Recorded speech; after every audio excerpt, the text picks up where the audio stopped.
Et si je vous disais que les religions conventionnelles, comme la religion de l'Église du christianisme romain, comme la religion islamique et d'autres religions conventionnelles ou importées, sont des religions polythéistes. Est-ce que vous allez me jeter la première pierre?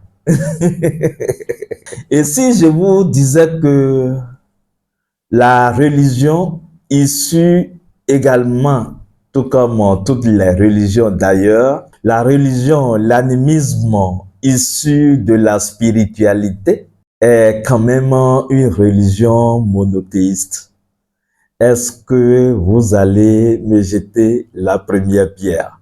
Je vous explique et vous allez comprendre le jeu qui se s'est produit et là où le pépin s'est mis dans le fruit. Chers amis, bienvenue dans Chinji, bienvenue dans la communauté de la lumière flamboyante. Soleil 4, 3, 2, 0, je suis. Il y a souvent ce débat où les religions conventionnelles ou bien les membres ou adeptes, les fidèles des religions conventionnelles qualifient l'animisme ou bien les religions animistes. Je préfère dire les religions de la tradition qui sont issues véritablement de l'animisme parce qu'ils reconnaissent l'âme de toute chose, ils reconnaissent que toute chose qui existe a une âme et donc toute chose qui existe a un côté invisible ou spirituel, toute chose vient de la nature et que la nature a sa force. La nature est également une forme de divinité ou bien la nature est une zone de la divinité universelle. Je peux l'exprimer ainsi. On considère que le fait que les religions de la tradition, comme dans le panthéon vaudou par exemple, il y a plusieurs divinités et donc ce sont des religions polythéistes. Mais c'est ne pas comprendre le système divin. C'est ne pas comprendre la cosmogonie même de la création, ne pas comprendre la cosmologie. Sinon, il y a une seule réalité, universelle, unique, sans second. Cette réalité, ou je vais dire cette vérité, qui est à la fois abstraite et concrète, parce qu'elle ne peut ne pas être concrète, en même temps, elle n'est pas concrète et donc elle est abstraite. Cette réalité, ou du moins dois dire cette vérité à la fois invisible et visible, puisque c'est l'unique vérité qui se rend alors visible, puisque en dehors de cette vérité, il n'y a rien d'autre. En dehors de cette réalité, il n'y a rien d'autre. L'animisme a compris la chose. Ce que l'ésotérisme spirituel ou la spiritualité universelle enseigne, à savoir la conscience universelle une. Appelez cela Dieu, appelez cela la vie, appelez cela quelque chose, peu importe. Mais il existe une réalité ou une vérité qui transcende toute chose et qui est en toute chose, qui est toute chose, qui maintient toute chose en son état. Cette réalité, dans un jargon poétique, appelé le Dieu créateur, tant mieux, même s'il n'a rien créé. Appelez cela tout ce que vous voulez, le Père et tout, peu importe. Mais tout mouvement spirituel ou religieux reconnaît cette réalité, cette vérité, principe de toute chose. On peut l'appeler le principe premier des principes premiers, le primordial. D'autres l'appellent l'alpha et l'oméga et tout le reste, tout ce que vous voulez. L'infini, l'illimité, l'éternité, l'absolu et tout. C'est bien. C'est cette vérité une qui est et existe. Ce que vous appelez Dieu est et existe. Cela signifie quoi? Dans son aspect abstrait ou invisible, il est. C'est pour ça que les autres l'appellent également l'être. Et on vient à dire l'être en soi, qui correspond au je suis. Mais c'est cette chose, cette réalité, cette conscience universelle qui est, existe également. C'est-à-dire cette vérité une appelée Dieu s'est manifestée également et a donné toute réalité. Si vous estimez que vous êtes à part et que Dieu est à part, alors montrez-moi où êtes-vous et où est Dieu. Parce que c'est la vérité une, sans second. Si vous vous sentez séparé de Dieu, cela signifie alors que vous prenez une part pour vous et le part pour Dieu. Donc, ce Dieu, ce Créateur, ce principe universel, cette conscience universelle unique a un second. Ça veut dire que cette vérité unique, le Créateur est limité. Puisque vous avez un espace, et vous insistez, et lui, il a un espace. Est-ce que vous me comprenez jusque-là?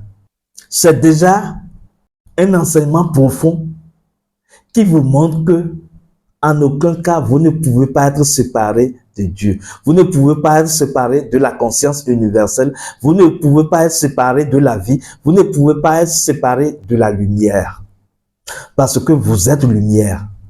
Vous êtes cette réalité une et indivisible qui se manifeste en polarité ou en pluralité. Vous êtes cette chose qui ne peut pas être séparée de cette chose. Puisque si il existait un espace où Dieu n'est pas, où cette vérité, utilisons le jargon poétique, où Dieu n'est pas, pour que tout le monde comprenne, c'est que Dieu serait limité et donc incapable. Incapable dans sa structure même, dans sa substance même, puisque un tel Dieu ne serait plus éternel. Est-ce que vous acceptez que votre Dieu est éternel? Est-ce que vous acceptez que votre Dieu est omniscient, omniprésent, omnipotent? Si oui, alors il est partout. Il est toute chose. Et il se manifeste à travers toutes choses. Il est la manifestation de toutes choses. Il est déjà toute chose qui s'est manifestée. Vous voyez un peu la logique de l'animisme? C'est ça en fait, la conscience universelle, l'âme universelle, l'âme du monde qui maintient toutes choses, qui anime toutes choses, qui fait fonctionner toutes choses. Et quand nos anciens ont compris cela, ils savent alors que quand on prend de l'eau, on a pris une portion de Dieu. Or, il se fait que la portion du tout contient la totalité du tout. Donc, quand on prend de l'eau comme ça, alors il y a la force divine dedans. Donc, nos anciens peuvent utiliser cette eau alors pour agir. Ils peuvent l'utiliser pour guérir. Ils peuvent l'utiliser pour bénir. Ils peuvent l'utiliser pour consacrer. Ils peuvent l'utiliser pour envoyer des sortilèges. Est-ce que ce n'est pas le monothéisme? Oui, c'est toujours la même force une et universelle qui est utilisée. Vous voyez? Donc, le fait de reconnaître une âme à toute chose, ce n'est pas du polythéisme. Pas du tout. C'est du monothéisme. C'est croire en un seul Dieu unique, mais qui s'est polarisé ou qui s'est pluralisé, qui se manifeste en diversité. L'unité qui se manifeste en diversité. Et pourtant restant unique, une, puisqu'on ne peut pas le séparer de lui-même. Cela va créer une fausseté dans sa nature divine. Il ne serait plus illimité, infini, éternel et tout le reste. Jusque-là, vous comprenez? Cela signifie quoi? Cela signifie que, et ceux qui utilisent la terre, qui invoquent l'esprit de la terre ou la puissance de la terre pour agir ou faire agir des choses, ils utilisent encore la même force divine. Vous voyez l'origine des traditions africaines. Je ne vais pas dire de la tradition africaine parce que la tradition est une en fait et universelle. C'est la science ancestrale. C'est ce que nous appelons la spiritualité ancestrale qui n'est pas ce qui est enseigné à travers des formes de religion un peu partout. Parce que les religions que vous appelez les religions endogènes, ne l'appelez pas la spiritualité ancestrale, non? La spiritualité ancestrale est une et universelle. Et d'ailleurs, nous avons fait une vidéo sur cela pour expliquer clairement la chose. Donc, je disais que celui qui invoque l'eau, invoque l'esprit de l'eau, par exemple, et travaille avec la force cachée de l'eau, vénère déjà Dieu. Il est en communion avec Dieu, l'unique sans second. Parce que il se connecte à une force divine, au divin qui s'est manifesté sous la forme d'eau. Mais là où le vice s'est introduit dans les religions endogènes, excusez-moi du peu, c'est que au lieu de travailler avec la force unique des éléments de la nature, et donc l'esprit de l'eau, comme l'esprit de la terre, l'esprit du feu, l'esprit de l'air, par déviance et manque de connaissances, les gens en sont arrivés à dénaturer les esprits secondaires des éléments. C'est comme si vous prenez un pays, une république, avec son chef suprême, le chef de l'État, et il y a des maires ou des chefs quartiers ou bien des membres dans cette république. La spiritualité archaïque, universelle ou ancestrale, l'ésotérisme spirituel veut qu'on travaille avec le chef de l'État de ce pays, quand nous sommes dans cet exemple, et qu'on travaille suivant les bases de son fonctionnement, qui est la lumière, puisque c'est la pure lumière divine qui l'a engendrée, qui l'a émanée, qui l'a manifestée. Donc ces lois sont des lois de la lumière. Donc pour travailler avec l'eau, la terre, le feu, si vous comprenez, il faut fondamentalement apprendre à travailler avec la lumière des choses. Si vous ne travaillez pas avec la lumière des choses et que vous prétendez travailler avec les forces de la nature, vous êtes dans la fausseté. Parce que quoi? Dans l'exemple que je viens de vous donner, en fait, les gens laissent le chef suprême, le chef de l'État, puisqu'ils n'ont pas la force spirituelle pour aller en haut, ils n'ont pas la connexion pour se connecter. Ils n'ont pas le numéro pour contacter directement le chef de l'État pour avoir satisfaction. Ils préfèrent passer par les vallées. Donc, ils iront voir un chef quartier.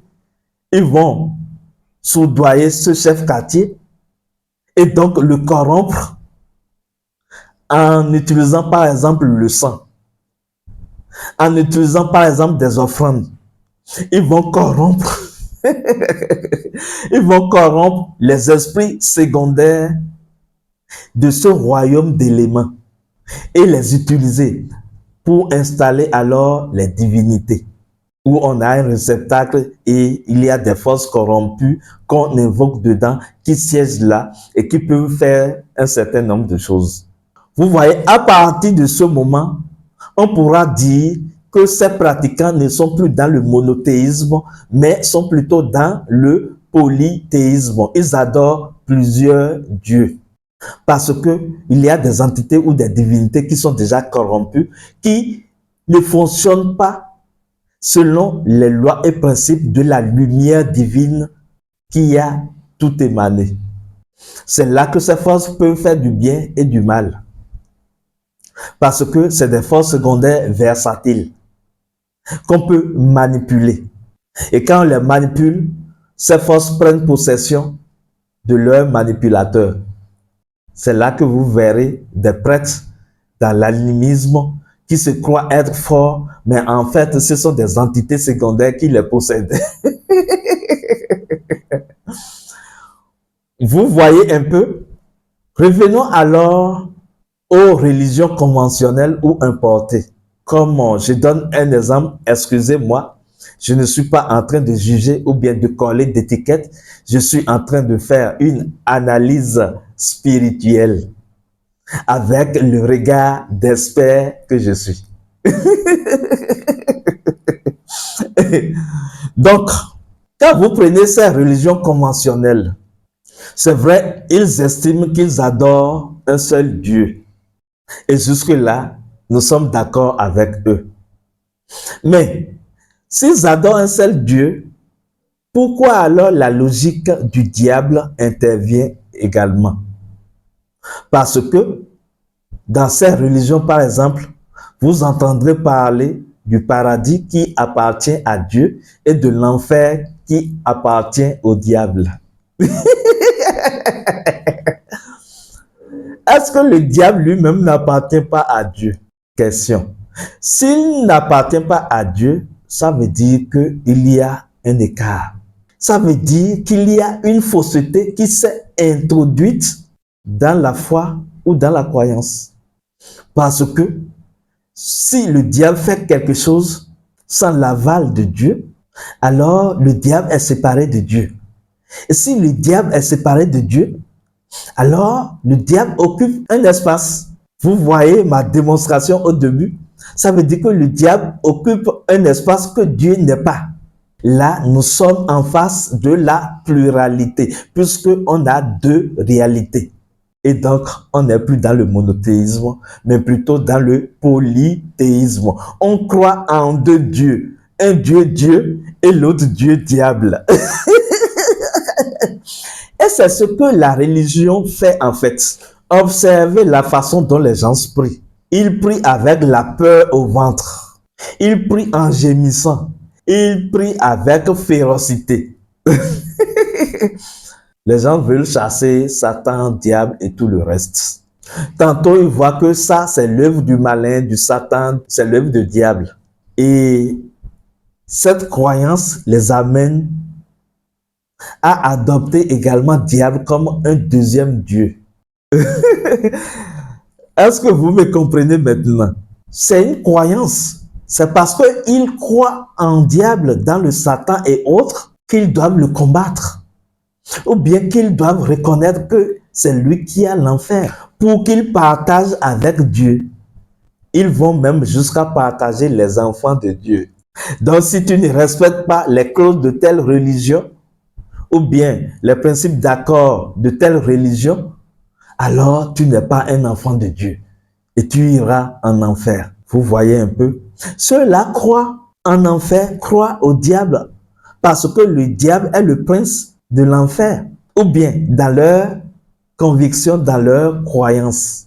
Ils sont dans le polythéisme.